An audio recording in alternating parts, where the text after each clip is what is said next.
Selamat datang di Story Kauri. Ini adalah channel kedua artikel YouTube. Jangan lupa subscribe ya guys, dan tekan notifikasinya. Kisah pemuda kaya, anak bos besar, pemilik 73 perusahaan, yang menjadi cleaning service. Episode 745. Kenshin yang diminta Kaori istrinya agar menikahi Rena untuk menyelamatkan hidupnya. Kenshin pun menjawabnya, "Kaori, aku kaget sekali kamu bilang begitu. Apa kamu sakit, Kaori?" Kenshin menyentuh wajah Kaori dengan kedua tangannya. Kenshin lalu mencium keningnya Kaori. Ungkapan rasa sayang pada istrinya. Kenshin pun bicara, "Kaori, kamu bilang apa sih barusan? Memintaku menikahi Mbak Rena. Tak semudah itu, Kaori. Kamu jangan terbawa perasaan begitu. Lagian punya istri cantik sepertimu. Aku tak perlu menikah lagi. Dan juga kita sudah punya Kayla dan Kenzori. Aku sayang kamu, Kaori. Kalaupun aku menikah dan punya istri lagi, aku khawatir nggak bisa adil nantinya. Karena lebih banyak sayangnya ke kamu.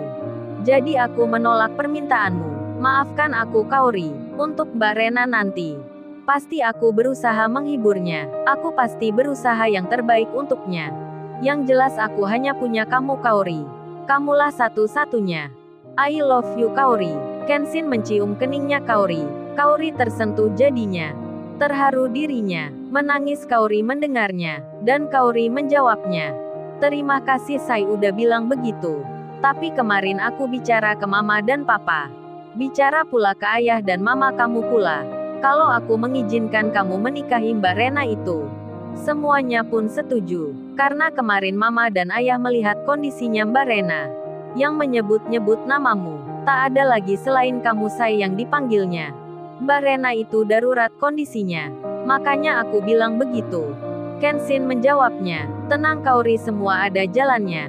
Besok aku akan ke sana melihatnya. Yang jelas aku nggak akan menikah lagi selain denganmu saja. Kecuali ada kondisi yang benar-benar darurat. Semoga tak ada hal itu." Kaori mengerti. Semakin cinta Kaori pada Kenshin. Hingga waktu berjalan. Malam sudah terlewati. Yang ditunggu pun datang. Kenshin akan melihat Rena. Kenshin bilang ke Kaori, "Kaori, ayo kita melihat ke sana. Melihat Mbak Rena di rumah sakit." Kaori pun menjawabnya, "Enggak, saya lebih baik aku saat ini tak ikut dulu. Di samping menjaga Kenzori dan Kayla. Entar juga Mbak Rena biar merasa tenang dirinya. Sewaktu dia melihatmu dan minta maaf ke kamu. Aku tak mau mengganggu pembicaraan Mbak Rena nantinya. Semoga saja keadaannya entar baikan." Kenshin mengaminkan. Kenshin pun menjawabnya, "Ya sudah, Kaori, itu tak mengapa. Aku tak ke sana bersama Iwan saja." Kaori pun tersenyum melihat Kenshin. Kemudian Kaori bilang, "Kalau gitu ini saya makan dulu ya. Coba masakanku ini." Kenshin mengambil sendoknya, tapi Kaori bicara, "Ini aku suapin aja, biar lebih enak rasanya." Kaori menyuapin Kenshin. Kenshin menerimanya. Kenshin memakannya. Jadi iri yang melihatnya. Terutama pembantunya Kaori yang sendiri dan masih jomblowati. Melihat itu jadi pingin punya kekasih dirinya. Rupanya Kaori lagi sayang-sayangnya pada Kenshin. Begitu pula Kenshin sebaliknya. Sedang di lain tempat. Di kamar rawat inapnya Rena. Berdatangan banyak orang-orang yang melihatnya. Mulai dari kerabatnya, para pegawainya, tetangganya, sampai teman-teman sekolah dan kuliahnya. Tak henti berganti-ganti menjenguknya. Tapi Rena belum pernah bicara dengan siapapun. Rena hanya melihat lalu tak sadar lagi. Begitulah kondisinya Rena. Yang tingkat kesadarannya berada di ambang paling bawah. Tak salah memang Kaori meminta begitu pada Kenshin. Agar menikah dengan Rena, untuk menyelamatkan hidupnya. Tapi Kenshin menolaknya, mencari jalan terbaik lainnya. Kalau tidak benar-benar darurat, Kenshin tak akan menikahi Rena. Karena Kenshin setia pada Kaori. Kemudian Kenshin bertemu Iwan. Iwan yang akan berangkat kerja. Mengenakan seragam cleaning service-nya. Iwan pun diminta Kenshin agar bolos kerja untuk ikut dengannya. Ikut melihat Rena. Iwan pun mengiyakan. Dengan mengendarai motor bututnya Iwan.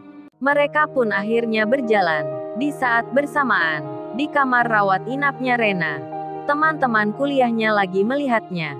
Para cewek-cewek yang sekarang bekerja di perusahaan-perusahaan besar, para wanita-wanita karir dan kaya, datang untuk menjenguk Rena temannya. Sekalian mereka reuni di situ. Sedang mamanya Rena pulang ke rumahnya untuk mengambil baju-baju yang dibutuhkan. Ayahnya Rena pun sama ikut pulang juga. Rena ditunggui kerabat dekatnya, serta teman-teman kuliahnya itu. Termasuk pula dokter wanita, yang selalu memantaunya. Hingga Kenshin dan Iwan pun tiba di tempat tujuannya. Iwan berkata, "Bro, lu masuk dulu saja bro. Aku tak ke warung dulu makan dan ngopi. Soalnya tadi disiapin Ririn lu minta cepat-cepat. Jadi aku belum sempat makan. Langsung keluar ke tempatmu. Lagian lu itu yang ditunggu Rena. Disebut-sebut namamu. Aku melihat sendiri kemarin. Jadi aku rada nggak enak bro kalau ikut masuk saat ini. Entar Rena melihat aku pertama gimana? Pasti dia bilang nantinya. Lah Iwan ngapain ke sini? Bikin gua makin sakit saja. Beda bro kalau Rena melihatmu nanti. Pasti dia langsung bisa berdiri. Bisa makan dan bicara, alias bisa langsung baikan. Hahaha." Iwan tertawa. Kenshin pun bilang, "Ah lu Wan bisa saja bicaramu." "Ya sudah Wan, aku tak masuk dulu Wan." Iwan pun berkata, "Terus lu pakai baju rangkap kerja cleaning service itu untuk apa bro? Apa mau langsung kerja nantinya?" Kenshin menjawabnya, "Oh ini lagi pingin saja Wan. Lagi ingin memakainya." Iwan membalasnya, "Kayak gua nggak tahu aja lu bro." "Ya sudah lanjutkan bro, aku tak merokok dulu." Kenshin pun masuk ke dalam. Iwan berjalan ke warung depan. Sedang teman-temannya si Rena, para cewek karir yang di kamar rawat inap VIP itu, menunggui Rena sambil saling bicara. Salah satunya pun berkata, "Kasian ya teman-teman, Rena sampai seperti ini. Katanya aku dengar-dengar kabar. Si Rena ini frustasi. Menjadi depresi dirinya. Hatinya tertekan hingga sakit kayak gini. Karena kekasihnya yang juga akan jadi calon suaminya ditangkap polisi." Teman-teman lainnya pun menjawabnya, "Iya Fenty, aku rasa juga begitu.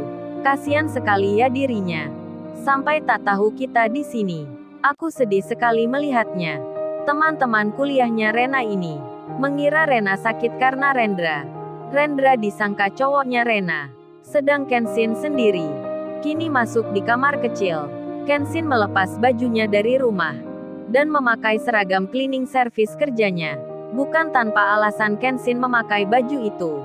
Karena Kenshin ingin Rena melihatnya.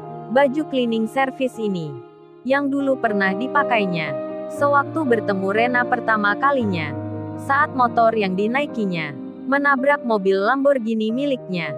Kemudian, Kenshin selesai berganti seragam kerja cleaning service-nya dan berjalan ke kamar rawat inapnya Rena, yang di situ masih ada teman-temannya Rena, teman kuliahnya Rena, para wanita karir dan kaya, akan melihat Kenshin yang berseragam cleaning service datang menjenguk Rena. Apakah mereka akan jijik melihat Kenshin berseragam cleaning service yang masuk ruang VIP? Lalu, bagaimana kisah selanjutnya? Subscribe channel ini untuk episode berikutnya. Terima kasih. Jangan lupa ya guys, untuk kelanjutan ceritanya ada di channel Story Kauri. Jangan lupa subscribe ya guys, dan tekan notifikasinya